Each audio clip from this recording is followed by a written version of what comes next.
இயேசுவின் ஜெப கோபுரம் ஊழியங்கள் வழங்கும்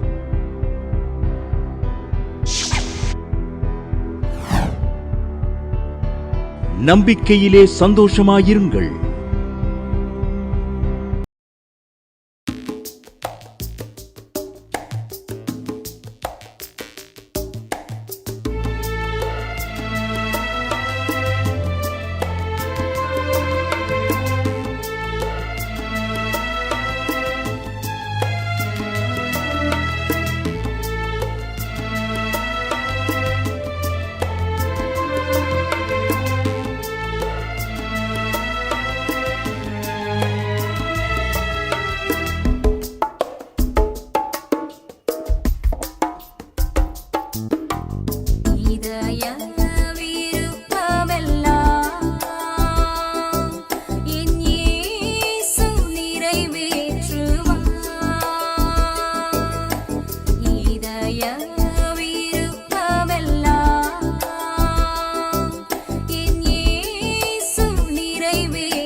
கண்ணீரங்கு இல்லையே, வியாதி வறுமையில்லையே. ஓஹோ, கண்ணீரங்கு இல்லையே, வியாதி வறுமையில்லையே.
நிரப்பி நடத்திச் செல்வார்.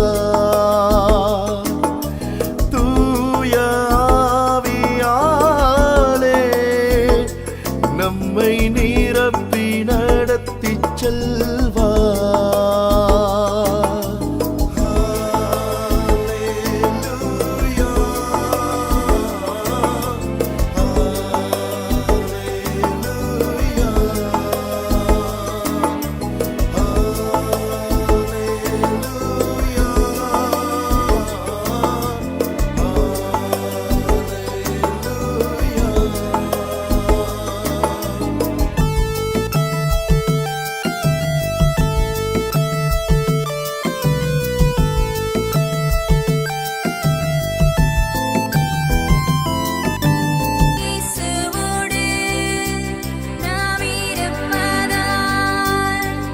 சத்துருவை என்றும் ஜெயித்திடுவோம். இயேசுவோடு நாம் இருப்பதால் சத்துருவை என்றும் ஜெயித்திடுவோம். இயேசு முன்னே செல்வதால் நாம் அசைக்கப்படுவதில்லை. என் இயேசு முன்னே செல்வதால் நாம் அசைக்கப்படுவதில்லை.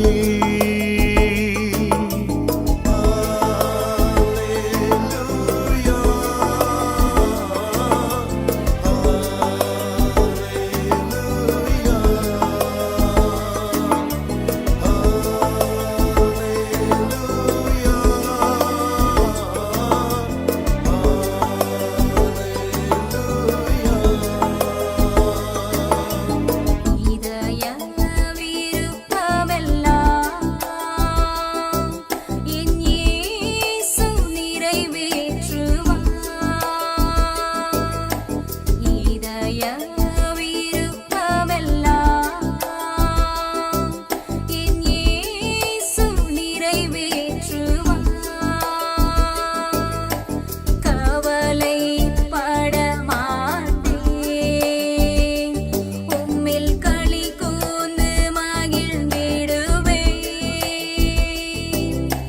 கவலைப்பட மாட்டேன், உம்மில் களி கூர்ந்து மகிழ்ந்திடுவேன்.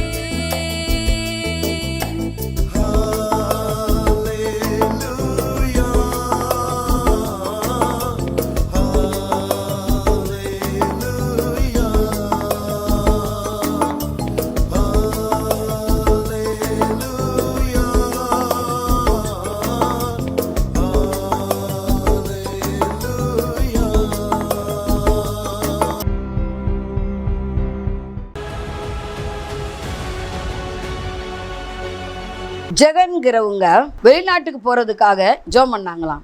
அவங்க சென்னையில் ஏற்கனவே வேலை பார்த்துக்கிட்டு இருந்தாங்க. ரொம்ப கடன் இருக்குது, தங்கச்சி கல்யாணம் நடக்கணும், வெளிநாட்டுக்கு போனாத்தே அந்த கடன்லாம் அடைக்க முடியும். அதுக்காக நான் ஜெபம் பண்ணிக்கிட்டே இருந்தேன், உபவாசித்து கூட ஜெபம் பண்ணிட்டு பார்த்தேன். நான் ஜாய் டிவியை ஞாயிற்றுக்கிழமை சாயந்தரம் 7:30 மணிக்கு நான் பார்த்துட்டு கீழே கொடுக்கப்பட்ட ஃபோனில் அம்மாட்ட ஜெபம் பண்ணேன். கர்த்தர் அற்புதமாக ஒரே மாதத்தில் மஸ்கட்லேருந்து வேலையை கட்டளையிட்டார். எனக்கு அங்கே நல்ல சம்பளம், கர்த்தர் என்னை ஆசீர்வதிக்கிறார், கர்த்தரை நாம மகிமைப்படுவதென்று எழுதியிருக்காங்க. நம்பிக்கையிலே சந்தோஷமாயிருங்கள். இந்நிகழ்ச்சியை பார்க்கிற யாவருக்கும் இயேசுவின் நாமத்தினாலே இனிய வாழ்த்துக்களை தெரிவித்துக் கொள்கிறேன். செய்திக்கு நேராக கடந்து செல்வோமா? எசேக்கியேல் 9வது அதிகாரம் 3வது 4வது வசனம். அப்பொழுது இஸ்ரவேலின் தேவனுடைய மகிமை கேரூபின் மேலிருந்து எழும்பி ஆலயத்தின் வாசற்படியிலே வந்து சணல் நூல் அங்கி தரித்து தன் அறையிலே கணுக்கனுடைய மைக்கூட்டை வைத்திருக்கிற புருஷனை கூப்பிட்டு, கர்த்தர் அவனை நோக்கி, நீ எருசலேம் நகரம் எங்கும் உருவ போய் அதற்குள்ளே செய்யப்படுகிற சகல அருவருப்புகளின் நிமித்தம் பெருமூச்சு விட்டு அழுகிற மனுஷரின் நெற்றிகளில் அடையாளம் போடு என்றார். நன்றாய் கவனிங்க. இங்க எசேக்கியேலுடைய தீர்க்கதரிசியின் மேல கர்த்தருடைய கரம் அமர்ந்த போது அவர் தீர்க்க தரிசனம் உரைக்கிறார். ஆண்டவர் ஒவ்வொரு இடமாய் காட்டுகிறார். எசேக்கியேல் 8வது அதிகாரம் 3வது வசனத்தை வாசித்தோமானா, ஆவியானவர் என்னை பூமிக்கும் வானத்துக்கும் நடுவே கொண்டு போய் தேவ தரிசனத்திலே என்னை எருசலேமின் வடதிசைக்கு எதிரான உள்வாசலின் நடையிலே விட்டார். அங்கே எரிச்சல் உண்டாக்குகிற விக்கிரகத்தின் ஸ்தானம் இருந்தது. ஆண்டவர் ஒவ்வொரு இடமாய் காட்டுகிறார். எருசலேமின் ஆலயத்திற்குள்ள கொண்டு போகிறார், ஒவ்வொரு வாசல் வழியாய் கொண்டு போகிறார். அந்த வடதிசைக்கு எதிரான உள்வாசலின் நடையில போய் விடும்போது அங்கு பார்த்தார் எரிச்சல் உண்டாக்குகிற விக்கிரகம். நன்றாய் கவனிங்க. இன்னைக்கு நம்முடைய தேசத்துல நடக்கிற காரியங்கள் தான் தேவ பிள்ளைகளாகிய நம் எப்படி இருக்க வேண்டும் என்பதை தான் அன்னைக்கே தீர்க்கதரிசி நமக்கு வெளிப்படுத்தி இருக்கிறார். இன்னைக்கு தேவ பிள்ளைகள் எருசலேமின் அருவருப்புகள், எருசலேமுக்குள்ள நடக்கிற நகரம் எங்கு உருவ போய் அதன் அருவருப்புகளின் நிமித்தம், சகல அருவருப்புகளின் நிமித்தம் பெருமூச்சு விட்டு அழுகிற தேவ பிள்ளைகளைத்தான் ஆண்டவர் தேடிக்கொண்டே இருக்கிறார். அவர்கள் நெற்றியில் அடையாளம் போடுகிறார், இவர்களே ஆண்டவருடைய ராஜ்யத்துக்கு தகுதியுள்ளவர்கள் என்று முன்குறிக்கிறார். முதலாவது காட்டுகிறார், உள்ள கொண்டு போறார், எரிச்சல் உண்டாக்குகிற அக்கிரமம். அடுத்து எசேக்கியேல் 8வது அதிகாரம் 10வது வசனத்துல சொல்லுகிறார், அருவருப்பான சுரூபங்கள், அருவருப்பான சித்திரங்கள், அந்த சம்பவத்தையும் காட்டுகிறார். 14வது வசனத்துல சொல்லுகிறார், தம்மூசுக்காக அழுகிற கூட்டங்களை காட்டுகிறார். தம்மூசுக்காக அழுகிற கூட்டம். நன்றாய் கவனிங்க. தேவ மனுஷனாகிய நோவாவின் சந்ததியில ஒரு சபிக்கப்பட்ட ஒரு சந்ததி, அதுல பிறந்தவர் தான் தம்மூஸ். இந்த தம்மூசை அவனுடைய தாய் இவர்தான் உலக ரட்சகர் என்று அறிமுகப்படுத்துகிறார். அவனோ வேட்டையாட சென்றபோது ஒரு பன்றி அவனை பீறி கொன்று போடுகிறது. அவன் திரும்ப வருவான், திரும்ப வெளிப்படுவான் என்று அவனுக்காக அழுவதைத்தான் இங்கு காட்டுகிறார். தம்மூசுக்காக அழுகிற ஸ்திரீகள். நன்றாய் கவனிங்க. இன்னைக்கு ஆலயத்துல காணப்படுகிற ஒரு சம்பவம் தான். விக்கிரக ஆராதனை ஆண்டவர் அருவருக்கிறார், அவர் விரும்புவது இல்லை. சித்திரம் தீர்ப்பதை ஆண்டவர் விரும்புவதில்லை. இன்னைக்கு தேவ பிள்ளைகளாகிய நம்முடைய வாழ்க்கையில நல்லா கவனிங்க, நம்முடைய சரீரம் தேவனுடைய ஆலயமாய் இருக்கு. இன்னைக்கு இந்த சரீரத்துல நம்ம நினைச்சபடி படம் வரைவது ஆண்டவருக்கு பிரியமில்ல. சில பேர் அதை விரும்புகிறார்கள். டேட்டு என்று சொல்லி ஒவ்வொரு படமாய் உடம்புல வரைகிறாங்க, பாம்பு படத்தை வரைகிறாங்க, என்னென்ன அருவருப்புகள் காணப்படுகிறதோ அதெல்லாம் வரைகிறாங்க உடம்புல. இதை ஆண்டவர் அருவருக்கிறார். இந்த சித்திரங்கள் ஆண்டவருக்கு பிரியமில்ல, விக்கிரக ஆராதனை பிரியமில்ல, தம்மூசுக்காக அழுகிற கூட்டங்கள் ஆண்டவருக்கு பிரியமில்ல. ஒவ்வொரு காரியமாய் காட்டுகிறார். எசேக்கியேல் 8வது அதிகாரம் 16வது வசனத்துல காட்டுகிறார், சிருஷ்டிகரை தொழுது கொள்ளாமல் சிருஷ்டிப்பை தொழுது கொள்கிறார்கள். சூரிய நமஸ்காரம் பண்றாங்க. நன்றாய் கவனிங்க, சூரிய நமஸ்காரம் பண்றாங்க. ஒவ்வொரு இடத்தையா கூட்டி கொண்டு போய் காட்டுகிறார். ஆவியானவர் உள்ள கொண்டு போய் காட்டுறாரு. அப்பா நீ பார்ப்பா, இங்க நடக்கிற அருவருப்பை பார்ப்பா. அந்த விக்கிரகத்துக்கு முன்னாடி எல்லாரும் வணங்குறாங்களா, அதை தொட்டு நமஸ்கரிக்கிறாங்களா, அதை பார்ப்பா. இங்க உள்ள பாருப்பா, இவங்க எல்லாத்துலயும் டிராயிங் வரைஞ்சு வச்சிருக்காங்க, தான் இஷ்டப்படி நடக்கிறாங்க, அதை பார்ப்பா. அடுத்து தம்மூசுக்காக அழுகிற கூட்டத்தை பார்ப்பா, இங்க பாருப்பா, எல்லாரும் சும்மா அழுது கிடக்காங்க. மறுபடி வருவான், செத்து போனவன் உயிரோட வருவான்னு அவங்க எதிர்பார்த்துக்கிட்டு இருக்காங்கப்பா சொல்லி ஒவ்வொரு காரியமா காட்டுகிறாரு. ஒரு பக்கம் பார்த்தா சூரிய நமஸ்காரம், சிருஷ்டிகரை விட்டுட்டாங்க, சகலத்தையும் உண்டாக்குற தெய்வத்தை மறந்துட்டு எதையோ சிருஷ்டிப்புகளை வணங்க ஆரம்பிச்சிட்டாங்க.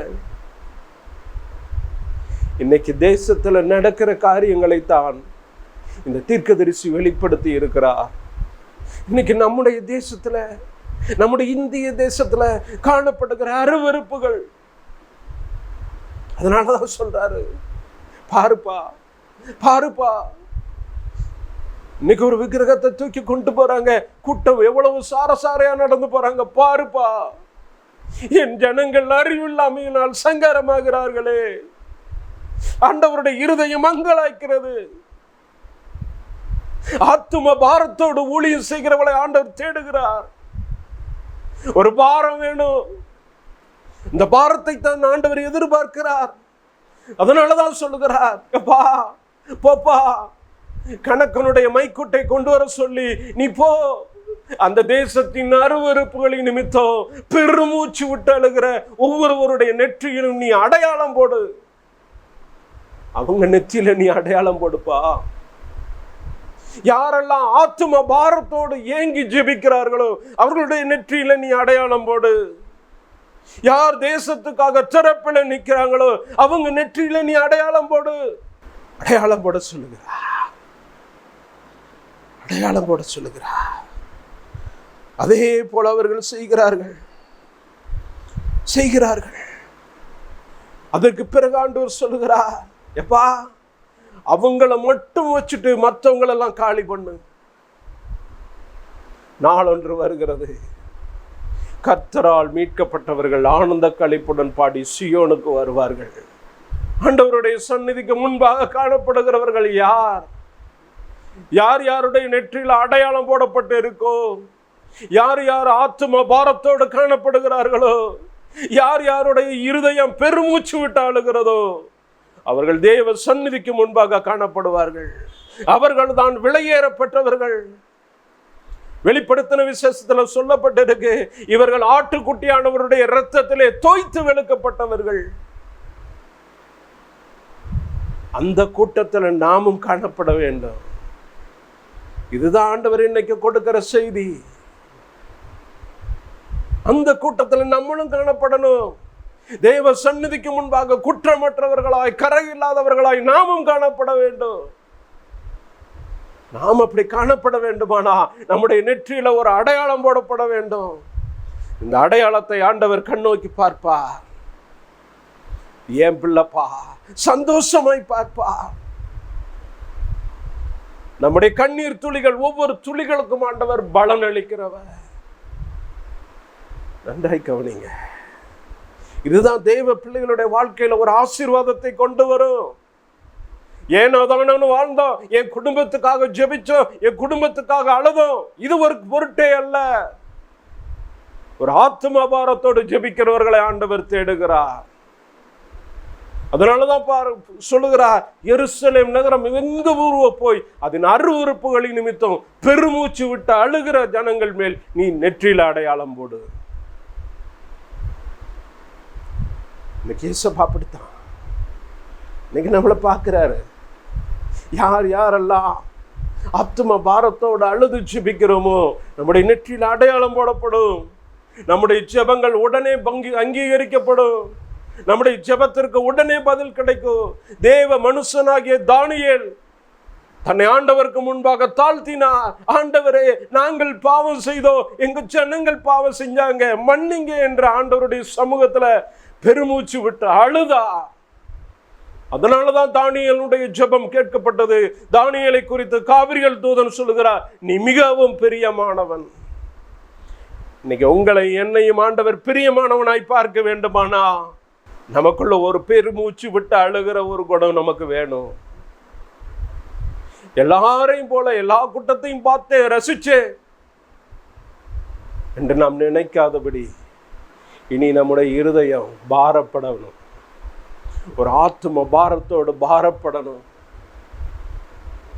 அந்த அருவருப்புகளின் நிமித்தம் பெருமூச்சு விட்டு அழுகணும். என் ஜனங்களினுடைய அருவருப்பு நீங்காதா? மனுஷர தெய்வமா வணங்குறாங்களே, இந்த அருவருப்பு எங்க தேசத்தை விட்டு நீங்காதா? தமூசுக்காக அழுகிற கூட்டத்தை போல மனுஷ தெய்வம் அடக்கம் நம்முடைய தேசத்துல காணப்படுகிறது. இந்த அருவருப்பு எங்க தேசத்தை விட்டு நீங்காதா?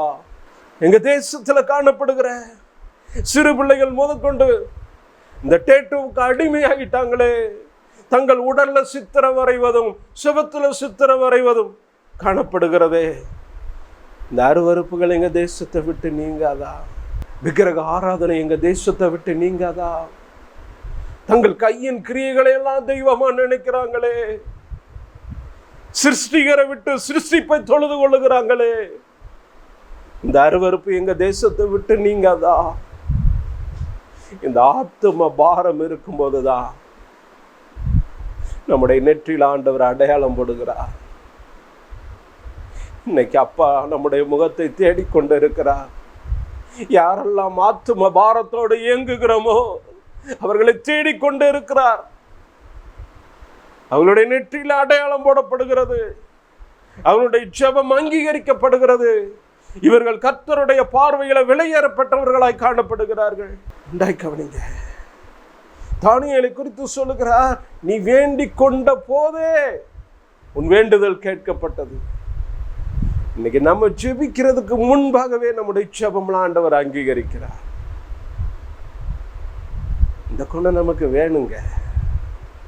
இந்த ஆத்தும பாரம் நமக்கு வேணும். இந்த பாரம் இருக்கும் போதுதான் நாம் வல்லமையாய் பிரகாசிக்க முடியும். இந்த ஆத்தும பாரம் கண்டிப்பா நமக்கு வேணும். அதனாலதான் சொல்றாரு, தொடர்ந்து வாசிப்போமா, எசேக்கியேல் 9வது அதிகாரத்துல 5வது வசனம். பின்பு அவர் என் காதுகள் கேட்க மற்றவர்களை நோக்கி, நீயும் இவன் பின்னாலே நகரமெங்கும் உருவ போய் வெட்டுங்கள், உங்கள் கண் தப்ப விடாமலும் நீங்கள் இறங்காமலும் முதியோரையும் வாலிபரையும் கன்னிகைகளையும் குழந்தைகளையும் ஸ்திரீகளையும் சங்கரித்து கொன்று போடுங்கள், அடையாளம் போடப்பட்டிருக்கிற ஒருவனையும் கிட்டாதிருங்கள், என் பரிசுத்த ஸ்தலத்திலே துவங்குங்கள் என்று என் காதுகள் கேட்க சொன்னார். அப்பொழுது அவர்கள் ஆலயத்துக்கு முன்னே இருந்த மூப்பரிடத்தில் துவக்கம் பண்ணினார்கள். நன்றாய் கவனிங்க, இது எங்க துவக்கம் பண்ணுகிறார்? பரிசுத்த ஸ்தலத்தில் இருந்து. முதலாவது ரட்சிக்கப்பட்ட தேவ பிள்ளைகள் மத்தியில இருந்துதான் இதை துவக்கம் பண்ணுகிறார். ஆலயத்துக்கு வர்றோம், சபையில ஒரு அங்கத்தினராய் இருக்கிறோம், ஒரு பெரிய சபை மூப்பராய் இருக்கிறோம், அங்குதான் ஆரம்பம். நீ அங்க முத தொடங்குப்பா, ஏன் பரிசுத்த ஸ்தலத்துல தொடங்கு. இதைத்தான் அங்க சொல்லுகிறா, இங்கிருந்து தொடங்குப்பா. யார் யார் நெற்றில் அடையாளம் இருக்குன்னு பாரு. அடையாளம் இல்லாதவங்களை நீ கொன்று போடு, இரக்கம் காட்டாத. சங்கரிப்பின் நாள் வருகிறது, சங்கரிப்பின் நாள் வருகிறது. அதனாலதான் சங்கீதம் 2வது அதிகாரத்தில் சொல்லுகிறார், குமாரன் கோபம் கொள்ளாமலும் நீங்கள் வழியிலே அழியாமலும் இருக்கும்படிக்கு அவரை முத்தம் செய்யுங்கள். கொஞ்ச காலத்திலே அவருடைய கோபம் பற்றி எரியும். அவருடைய கோபம் பற்றி எரியக்கூடிய நாள் வந்து விட்டது. இன்னைக்கு அப்பா நம்ம மேல பொறுமையா இருக்கிறாரு. இன்னைக்கு நம்ம வேதத்தை தூக்குறோம், வேதத்தை வாசிக்கிறோம், ஆனா உள்ளார்ந்த ஆண்டவருக்கு பயப்படும் பயம் இல்லை. அன்னைக்கு எஸ்ரா நியாயப்பிரமாண புஸ்தகத்தை வாசிக்க எழுந்து நின்றவுடன் அந்த வசனத்தை கேட்கிற யாவருக்குள்ளும் இருதயம் கொழுந்து விட்டு எரிய ஆரம்பித்தது. அழுதார்கள், அழுதார்கள், அழுதார்கள், தங்களை ஒப்பு கொடுத்தார்கள் நியாயப்பிரமாணத்திற்கு முன்பாக. இன்னைக்கு தேவ பிள்ளைகளாய் நமக்கு ஆண்டவருக்கு எதிர்பார்ப்பது அதுதான். வசனத்திற்கு நடுங்கிறவரை நான் நோக்கி பார்ப்பேன் என்று ஆண்டவர் சொல்லுகிறார். இங்க பாருங்க, ஆண்டவர் துவங்குவது எந்த இடத்துல துவங்குகிறார்? பரிசுத்த ஸ்தலத்துல தொடங்குகிறார். சபையில இருக்கிற மூப்பர் நடுவுல தொடங்குகிறார். இன்னைக்கு சபை மூப்பரா இருக்கிறோம், நல்லது, ஆசீர்வாதம் தான். ஆனாலும் ஆண்டவர் பார்க்கிற பார்வையை நீங்க பார்க்கணும். ஆத்ம பாரத்தோட நீங்க ஜெபிக்க ஆரம்பிக்கிறீங்களா? வேற எந்த வருமானத்தையும் நம்ம எதிர்பார்க்க கூடாது. நன்றாய் கவனியுங்க. இன்னைக்கு ஆண்டவர் நம்மளை ஃபில்டர் பண்ணி எடுக்கிறாரு. ஆண்டவருடைய ராஜ்யத்துக்கு நம்மளை ஃபில்டர் பண்ணி எடுக்கிறாரு. கரைதிரை இல்லாதவர்களாய் சுத்த பொண்ணாய் நம்மை மாற்ற வேண்டுமானா, ஆட்டுக்குட்டியானவருடைய இரத்தத்துல தோய்த்து கழுவப்பட்டு வெளுக்கப்பட வேண்டுமானா, ஒரு பரிசுத்த ஜனமாய் பரிசுத்த ஜாதியாய் அவருக்கு முன்பாக காணப்பட வேண்டுமானா, இன்னைக்கு ஆண்டவர் எதிர்பார்க்கிற காரியங்கள் நம்ம இடத்துல காணப்படணும். ஒரு ஆத்தும பாரம் வேணும். சபையில ஆத்தும பாரம் ஊழியருக்கு இருந்தா தான் சபை வளர ஆரம்பிக்கும். எந்த சபை ஆத்தும அறுவடைக்காக கண்ணீர் விட்டு அழுது ஜெபிக்கிறதோ அந்த சபை வளர ஆரம்பிக்கும். இன்னைக்கு தேவ பிள்ளைகளாகி நம்ம மனம் திரும்புவோம், மனம் திரும்புவோம். ஆண்டவர் நம்மோடு கூட பேசுகிறார். இந்த தீர்க்கதரிசி மூலமாய் நம்மோடு பேசுகிறார். நீ ஆரம்பிப்பா, ஆரம்பிப்பா. மைக்கூட்டை கொண்டு வருகிறவர்கிட்ட சொல்லுகிறார், நீ ஆரம்பி, பரிசுத்த ஸ்தலத்துல துவங்கு. அடையாளம் போட்டு இருக்கிற ஒருவனை நீ கிட்ட போக கூடாது. சங்கரிக்கிற தேவதூதனை பார்த்து சொல்லுகிறார், யார் யார் நெற்றில அடையாளம் போட்டிருக்கோ அடையாளம் பண்ணவங்க பக்கத்துல நீ போகாத, பக்கத்துல போகாத. இதே சம்பவம் தான் மோசேயினுடைய நாட்கள்ல பஸ்காவை ஆசரிக்கும் போது நடந்தது. அவங்க எகிப்துல அடிமைத்தனத்தில் இருக்கும்போது பஸ்காவை ஆசரித்தார்கள். ஆட்டுக்குட்டியின் ரத்தம் கொண்டு போய் நிலைக்கால்கள்ல தெளித்தார்கள். யார் யார் வீட்டுல நிலைக்கால்ல ஆட்டுக்குட்டியின் ரத்தம் பூசப்பட்டு இருக்கோ அந்த வீட்டுல சங்கார தூதன் அணுகவில்லை. யார் யார் வீட்டுல ரத்தம் தெளிக்கப்படலையோ அந்த வீட்டுல சங்காரங்கள் நடந்தது. நன்றாய் கவனிங்க. இன்னைக்கு தேவ பிள்ளைகளாகிய நம்முடைய வாழ்க்கை ரொம்ப முக்கியம். நம்முடைய குடும்பம் ரொம்ப முக்கியம். ஒவ்வொரு நாளும் ஆத்தும பாரத்தோடு அழுது ஜெபிக்கும் போது ஆட்டுக்குட்டியானவருடைய ரத்தம் நம்மளை மூடி மறைக்கும். நம்ம மேல ஒரு அடையாளம் உண்டு. நம்ம மேல ஆட்டுக்குட்டியானவருடைய ரத்தம் என்கிற அடையாளம் நம்ம கிட்டத்துல காணப்படும். நம்முடைய நெற்றியில ஒரு அடையாளம் போடுவார். இந்த அடையாளம் இருக்கும்போது தான் ஆண்டவருடைய உள்ள இதை பார்த்து நம்மளை சந்தோஷப்படுவார். என் பிள்ளை, என் பிள்ளை, ஆத்தும பாரத்தோடு ஜெபிக்கிற என் பிள்ளை, நீ எனக்கு வேணும்பா, நீ எனக்கு பிரியமானவனுப்பான்னு சொல்லி நம்மை அள்ளி அணைத்து முத்தமிடுவார். ஜெபிப்போமா. தகப்பனை, நீர் பேசின வார்த்தைகளுக்கு நன்றி சுவாமி. எருசலேம் எங்கும் நகரம் எங்கும் உருவி போய் அதற்குள்ளே செய்யப்படுகிற சகல அருவருப்புகளின் நிமித்தம் பெருமூச்சு விட்டு அழுகிற ஜனங்களுடைய நெற்றிகளின் மேல் நீ அடையாளம் போடுன்னு சொல்லி அடையாளம் போட சொன்னீங்களேப்பா. இன்னைக்கு எங்களையும் கூட தகுதியுள்ளவர்களாய் மாற்றுங்கப்பா. அந்த அடையாளத்தை பெற்றுக்கொள்ள எங்களையும் தகுதியுள்ள பாத்திரமாய் மாற்றுங்கப்பா. நாங்க ஆத்தும பாரத்தோடு ஊழிய செய்ய கிருபை கொடுங்கப்பா.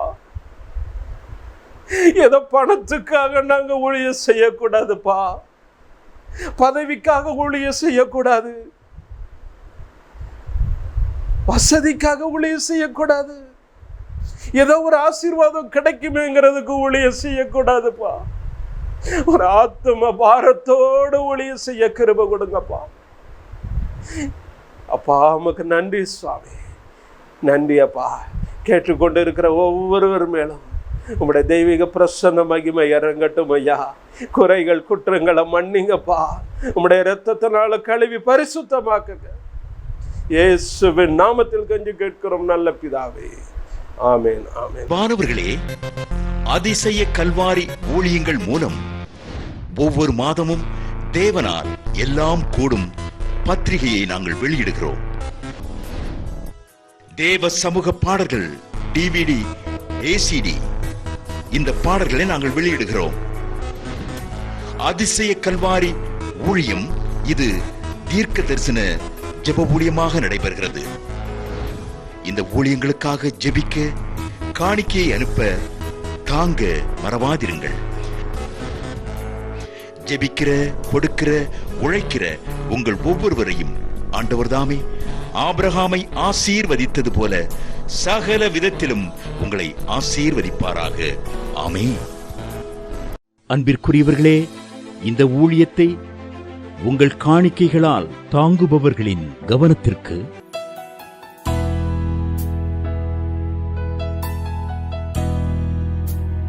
ஜிபே மூலமாகவும் நீங்கள் தாங்கும்படி உங்களை பட்சமாய் கேட்டுக்கொள்கிறோம். எங்களுடைய ஜிபே எண்ணானது 9439308550. எங்களது முகவரி சகோதரி எலிசபெத் சுந்தர்ராஜன், எண் 27, பொதிகை தெரு, குழந்தை சாமி நகர், வண்டியூர், மதுரை 20. செல்போன் எண்கள் 9484177765 9095328172 மற்றும் 9443930850.